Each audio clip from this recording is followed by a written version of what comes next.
Okay, so in this lecture, we are working towards an introduction to the cyclic decomposition theorem.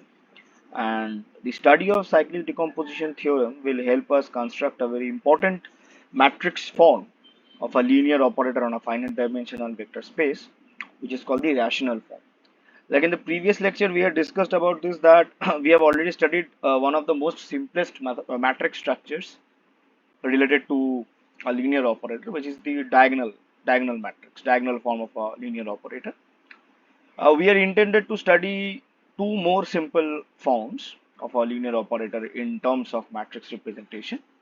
One is the rational form and one is the Jordan form. One more simple structure of linear operators we have studied in the previous lecture, which was the companion matrix, and that was pretty easily achieved using the concept of a T-cyclic subspace generated by some vector alpha.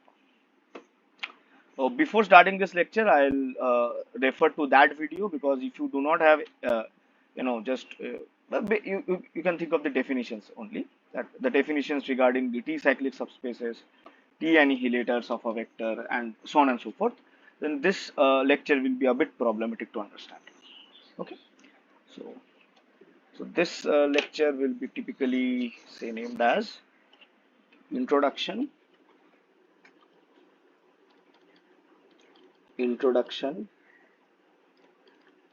to cyclic decomposition theorem. In the next lecture, we will prove the cyclic decomposition theorem, and it is one of the deepest theorems of linear algebra. Okay, it requires a very drastic approach to to the concepts of linear algebra. But what is our main goal to study a cyclic decomposition theorem? Like in the previous lecture, we had discussed about this fact that if you have a T-cyclic subspace, or rather we can think of it like this: if you have a linear operator defined on a finite dimensional vector space such that the linear operator has a cyclic vector, then there exists certain basis of the vector space on which the linear operator is defined, such that the matrix representation of the linear operator with respect to that basis is a companion matrix uh, with respect to, or the companion matrix for the minimal polynomial of that linear operator. Okay.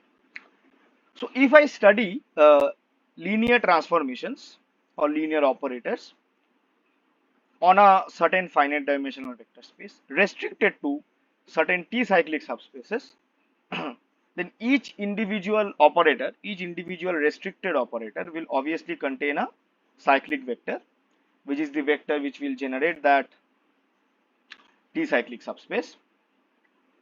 And then those linear operators will obviously have a companion matrix representation in terms of their minimal polynomial. And studying those linear operators will be quite easy, right? What I'm trying to say is that suppose V is a finite dimensional vector space. Let V be a finite dimensional vector space and U be a linear operator defined on V. Okay. Or let's say T is a linear operator defined on V. Our goal is to decompose V in terms of T cyclic subspaces. That is, if we want to say that, then there exist vectors say alpha 1, alpha 2 till some alpha r in V, such that V can be written as the T cyclic subspace generated by alpha 1 direct sum the T cyclic subspace generated by alpha 2 and so on till the T cyclic subspace generated by alpha. Okay. Why is it useful? Because we have a linear operator defined on the given vector space. If I restrict this linear operator to the cyclic subspace generated by alpha I, let's say, and I name it as Ti, then Ti is clearly having a cyclic vector, right? It has a cyclic vector. It is a cyclic vector because we are just working on a cyclic subspace itself. The cyclic subspace is generated by alpha 2. So this Ti cyclic vector will obviously have a cyclic vector. Sorry, this Ti restricted operator will obviously have a cyclic vector, which is namely the alpha I itself, right? What was the definition of a cyclic vector? If Z alpha T equals V, when T is a linear operator defined on V, then alpha was said to be a cyclic vector of T. In this case, we are simply restricting T to Z alpha I T. So T is clearly having a domain on Z alpha I T, right? Ti, sorry. Therefore, alpha is obviously a cyclic vector of Ti, right? Clear? Okay. So let me just rub this portion. It erupts the continuity. Okay. Okay. Yeah. So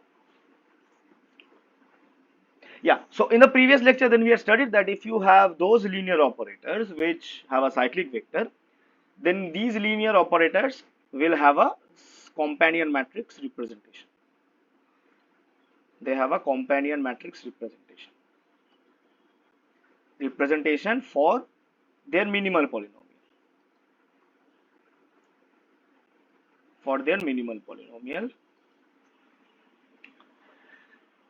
And if you and companion matrix is basically a very simple form of a matrix. It's a very simple matrix. So if I study and moreover observe that if V is decomposed into these T cyclic subspaces and T is restricted to Z alpha I T and it's denoted as Ti, then T also gets decomposed into these linear each individual operators Ti, right? So that makes sense at this moment because if I study some Ti, then studying each of these Ti's will help us study T indirectly, right? So studying each Ti's helps study T, right? And Ti will eventually have a very simple representation in terms of their companion matrices. So actually we have made it easy to study the whole linear operator T, right? Okay. So the cyclic decomposition theorem actually helps us to get knowledge about the fact how is a finite dimensional vector space decomposed into cyclic T cyclic subspaces where T is a certain linear operator defined on that finite dimensional vector space. Now studying the cyclic decomposition theorem requires a bit more work, and we need to study something called a complement subspace. Okay, what I'm trying to say is that let V be a finite dimensional vector space. We are just simply working with a finite dimensional vector, so let it be restricted to that only, such that V can be written as W direction W star W hash. What is it called? W dash, right? Yeah, sorry. So in that case, let me frame it in a bit different way, such that let W be a subspace of V, such that V can be done as W direction W dash. Then this W dash is said to be the complement subspace of W or subspace complementary to W. And W dash is called the subspace complementary to W. Okay.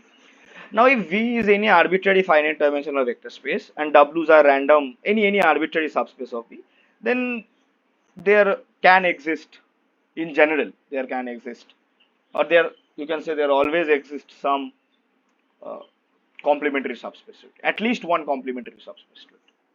For example, suppose V has a basis, say B is a basis of V, which is given as alpha 1, alpha 2, till say alpha k. Okay. Suppose W is a subspace of V, so W is obviously spanned by some of these elements. To be a bit trivial, let's say W is spanned by alpha 1. Then V can be written as W direct sum W dash, where W dash is the span of the other elements, right? You can span it as alpha 2 till alpha k, right? So W dash is a complementary subspace to W, right? Okay. But our goal is to find T invariant complementary subspaces to a T invariant subspace. Okay. That is our concern is to find T invariant complementary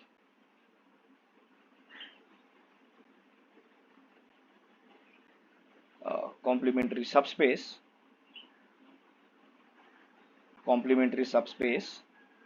to a T invariant subspace, where again T is some linear operator defined on a finite dimensional vector space to a T invariant subspace.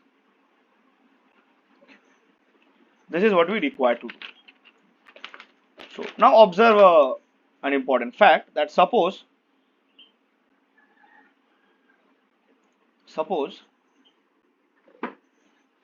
you have a T invariant complementary subspace to a T invariant subspace.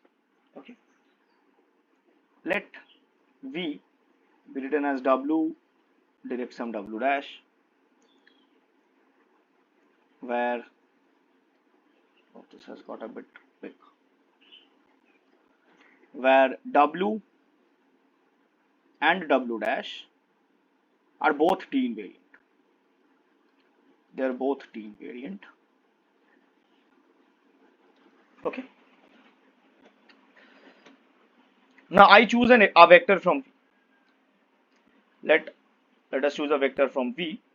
Then obviously, by the obvious definition of a direct sum, there exists gamma and gamma dash from W and W dash respectively, such that this beta is a sum of gamma and gamma dash. Clear? Okay. Now W and W dash are T invariant, right? We choose a polynomial. Let G or let F be a polynomial. Obviously, we have not mentioned anywhere what the underlying field is. So F be a polynomial is basically F is a polynomial over the underlying field, over the arbitrary underlying field. So let F be a polynomial. Then what can we say about the image of beta under F of t? This is clearly F of t gamma plus F of t gamma dash, right? But W is T invariant, right? So since W is T invariant, so this element is in W. Since W is T invariant, therefore Ft gamma is in W. Similarly,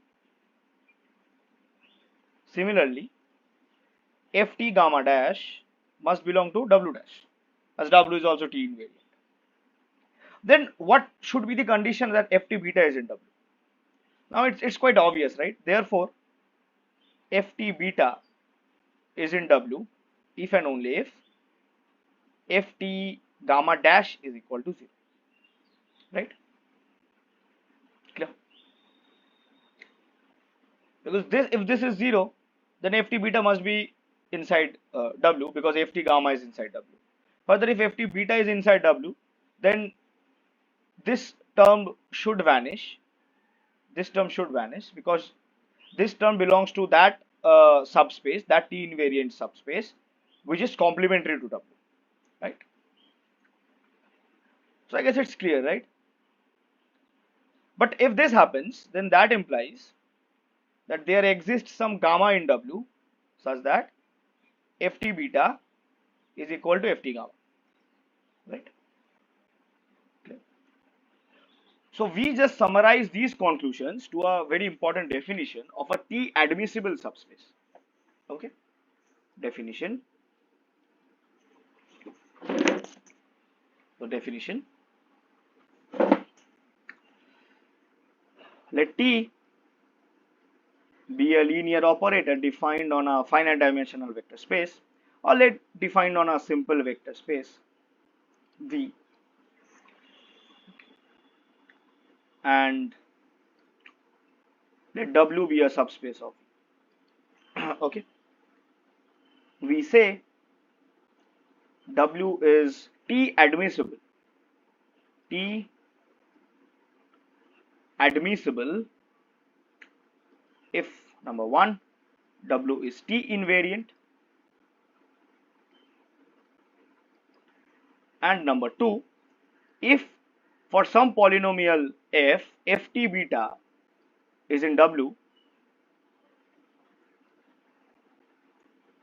there exists some element gamma in W such that ft beta is equals to ft gamma, where beta is a vector from V and f is a polynomial.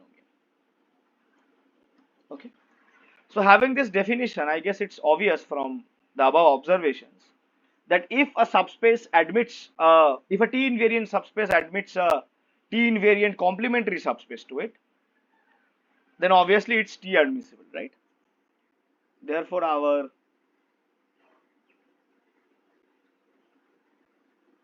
above observation claims that if W is a T invariant subspace, if W is a T invariant subspace which admits a T invariant complementary subspace to it, complementary subspace to itself,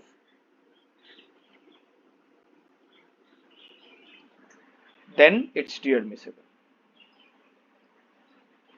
right? Then it's T admissible. Okay. So basically, the cyclic decomposition theorem will sort of prove the converse of it. Okay. That if given subspace is T admissible, then it's T invariant, which is straight away from the definition, and it will admit a T invariant complementary subspace to itself. Okay, that's sort of which is non-trivial. If a subspace is T admissible, then trivially it's T invariant. But furthermore, we will show that it will admit a T invariant complementary subspace to it. Okay, that is one of the use of these cyclic decomposition theorem. Clear? Okay. Now let us just do some more work to have a strong base in order to conceptualize the cyclic decomposition theorem. Suppose we have a vector space V which can be decomposed into T cyclic subspaces. So let it decompose as alpha 1 T, Z alpha 1 T, Z alpha 2 T, direct sum. Okay. And so on till Z alpha T. Clear? Now, how should we come up to this sort of a decomposition?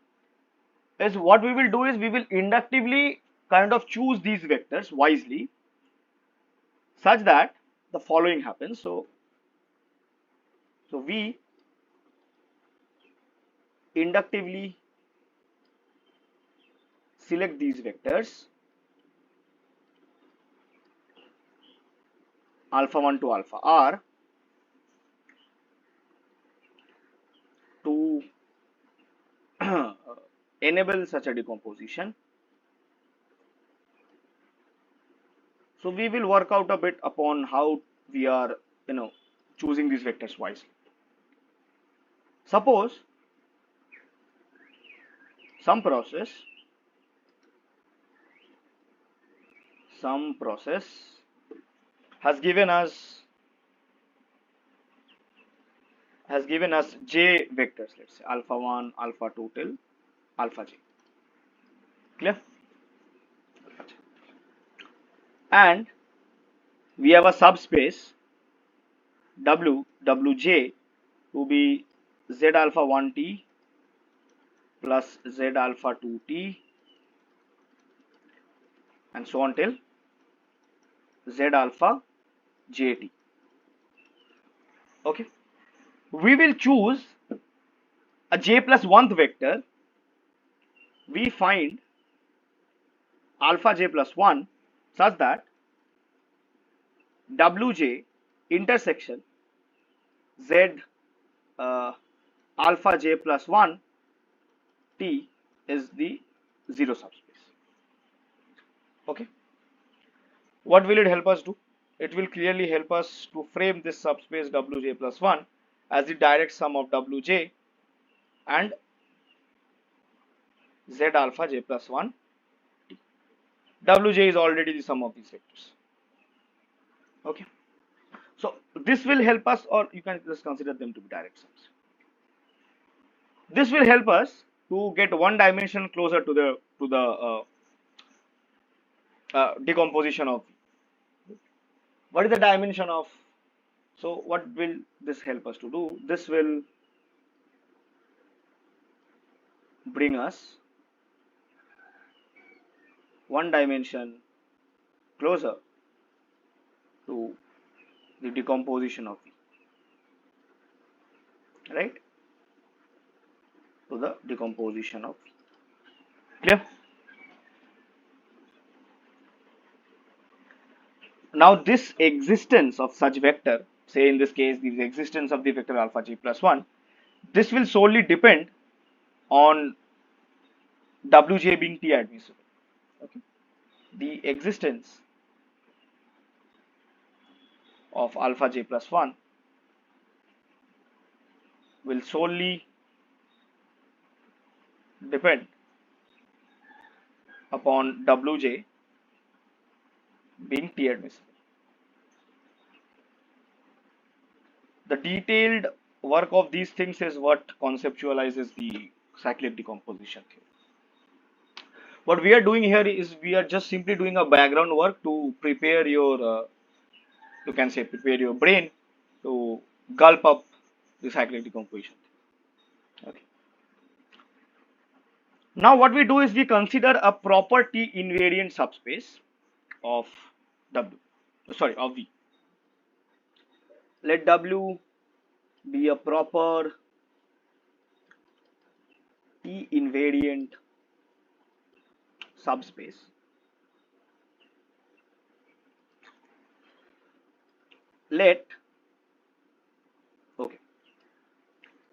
what we do is that we try to find a vector. We intend to find a vector alpha, such that the T cyclic subspace generated by alpha intersection W is the zero subspace. Okay, and we want to find this vector to be non-zero vector. Okay. To find a non-zero vector alpha. Okay, clear? So what we do is that we choose a vector beta which is not in W. Okay. Let beta be not in W. We consider the T conductor of beta into W. Consider the T conductor of beta into W. Topics related to T conductor, T annihilators, and direct sum decompositions, annihilating polynomials are all covered in the playlist. Important topics on linear algebra. I'll give that in the description box. So T conductor of beta into W, which we denote as S beta W, We also use a subscript of T here, but when we are already discussing about T, we don't need this subscript as such. So this actually consists of all the polynomials, which consists of the polynomials G such that gt of beta is in W. Okay.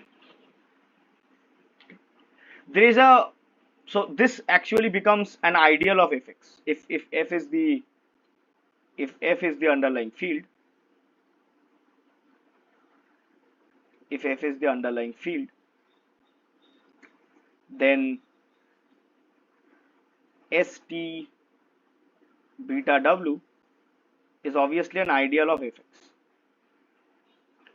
Is obviously an ideal of fx. Fx is a PID, so every ideal is generated by a single element, which is that is every ideal is a principal ideal, so it has a unique monic generator. That unique monic generator is what we call the T conductor of beta into W. We use similar terms. We denote this whole whole ideal st beta W to be a T conductor of beta into W, as well as we use specifically the same term to represent the unique monic generator of this ideal. Okay. The unique monic polynomial which generates st beta W is also called the, let this be inside bracket, is also called the T conductor of beta into W. Okay. Okay. Let the T conductor of beta into W be f. Okay, the function f. Arbitrarily, when we speak of a T conductor of a vector into a subspace, into a T invariant subspace W, we usually actually indicate towards this monic generator itself. So let the T conductor of beta into W be f. Specifically, this f is also denoted as small s, like we use here capital S, a small s, T beta W. This is also one form of representing. Actually, this helps in specifying what f actually is. Okay, or what f actually does. I guess it's clear, right? Okay. So now f is an element from this ideal. This ideal consists of those polynomials such that ft beta will be inside W. Is it clear? Okay. Now, what happens if W is T admissible? If W is T admissible and okay, if W is T admissible, since ft beta must be in W by definition, therefore there must exist a vector in W such that ft beta must be equal to ft of that vector. Therefore there exists gamma in W such that ft beta is equal to ft gamma. Here, okay. Observe the fact that in that case ft of beta minus gamma is 0. Okay, clear? Let alpha be equal to beta minus gamma. Now gamma is an element from W, so gamma can also be written as beta minus alpha. Since gamma is an element of W, beta minus alpha is an element of W. Therefore, beta minus alpha belongs to W. We choose any polynomial. Let G be a polynomial. W is T invariant, right? W is T invariant.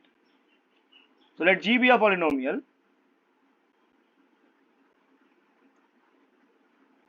So since beta minus alpha is in W and G is considered to be a polynomial, what can we say about GT beta being in W. Now this will happen if and only if GT alpha is in W, right? Because GT beta minus GT alpha comes to W because beta minus alpha is in W, so image of any polynomial in terms of the linear operator must be inside image of this under any polynomial in terms of the linear operator must be inside W. So then we can actually use the linear operator property of T. So GT of beta minus alpha will become GT beta minus GT alpha. So GT beta will be in W if and only if GT alpha is in W, because this whole is in W, right? Because this whole is in W. We can just frame it as because since GT beta minus alpha is in W, and this happens because W is T invariant. Clear? But if GT beta is in W, if GT beta is in W, if and only if GT alpha is in W, then that necessarily means, because G was chosen to be an arbitrary polynomial, so that necessarily means that the T conductor of beta into W is exactly equal to the T conductor of alpha into W, right? Because if you choose an element which is the T conductor of alpha into W, then that means GT of alpha will be in W. If you choose an element D from here, then that necessarily means GT alpha is in W. But from this condition, that implies GT beta is also in W. But if GT beta is in W, then G must belong to this, right? ST beta W. And same works if we choose an element from ST beta W, right? I guess it's clear. So they are exactly same. Now if they are same, then the monic generator of both of them will also be same, right? Therefore, now we had chosen F to be the T conductor of beta into W. Therefore, F is also the T conductor of alpha into W. T was chosen to be the T conductor of beta into W. This set and this set are completely same, so their monic generators will also be same. So since F is the generator of this ideal, F is also the generator of this ideal, right? What I'm trying to say is that since F is the generator of this ideal, F is necessarily the generator of this ideal as well. So if F is the T conductor of beta into W, F should also be the T conductor of alpha into W. So that's why this statement. Is it clear?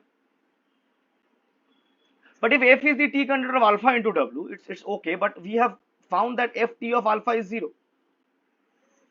right? Because, so if this is named to be star from star, right? As alpha is nothing but beta minus gamma. Clear? Therefore, what more conclusions can we draw? Therefore, an element from the T conductor of alpha into W, therefore GT of alpha is in W if and only if GT of alpha must be equal to 0. Right? This is from here, direct from here. So what does this actually mean? So if I choose an element from W, then so if I choose an element from Z alpha T, what is Z alpha T? Z alpha T, this consists of elements of the form, let me just write it in red, then it will be more vibrant. If I what does the elements of Z alpha T? So Z alpha T actually consists of all the vectors of the form GT alpha, where G is a polynomial, right? So if I choose an element GT alpha from Z alpha T, which is inside W, that is GT alpha, is typically an element from Z alpha T intersection W. But from this statement, it typically means that GT alpha must be equal to 0. So if I choose an arbitrary element from the intersection, that must be exactly equal to 0. So that means Z alpha T intersection W is the 0 subspace. Clear? And the T conductor of beta into W, or we can say the T conductor of alpha into W, specifically its T annihilator. And the T conductor of alpha into W is its T annihilator, right? From here, clear? and obviously it's the least degree monic polynomial, right? Because it generates the ideal, so it satisfies the definition of a T annihilator, right? Okay, yeah. So now just we write the statement of the cyclic decomposition theorem and leave the proof for the next lecture. Okay. To the cyclic decomposition theorem. Clear? We start with a linear operator on a finite dimensional vector space. Let T be a linear operator on a finite dimensional vector space V. That's a finite dimensional vector space V over a field F, and W naught be a proper T-admissible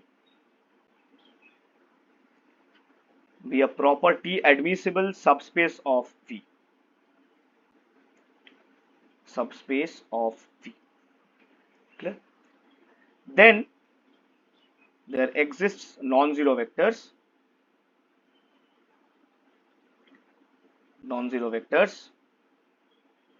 Alpha 1, alpha 2 till alpha r in V with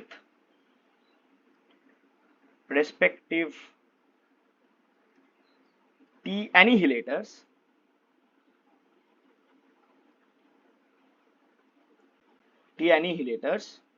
P1, P2 till PR such that number 1, V is decomposed into direct sum of W naught and the T cyclic subspace generated by each of these vectors.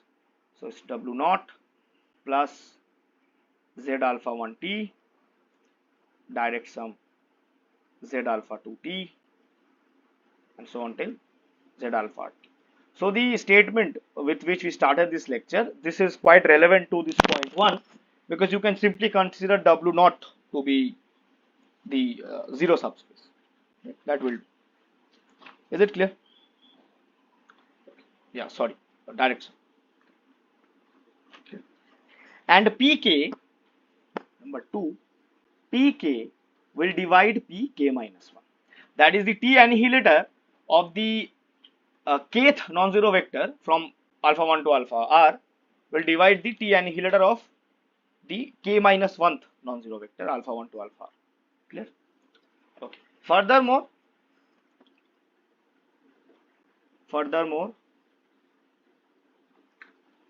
the integer r and the annihilators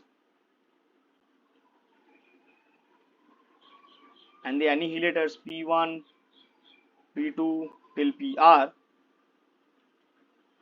are uniquely determined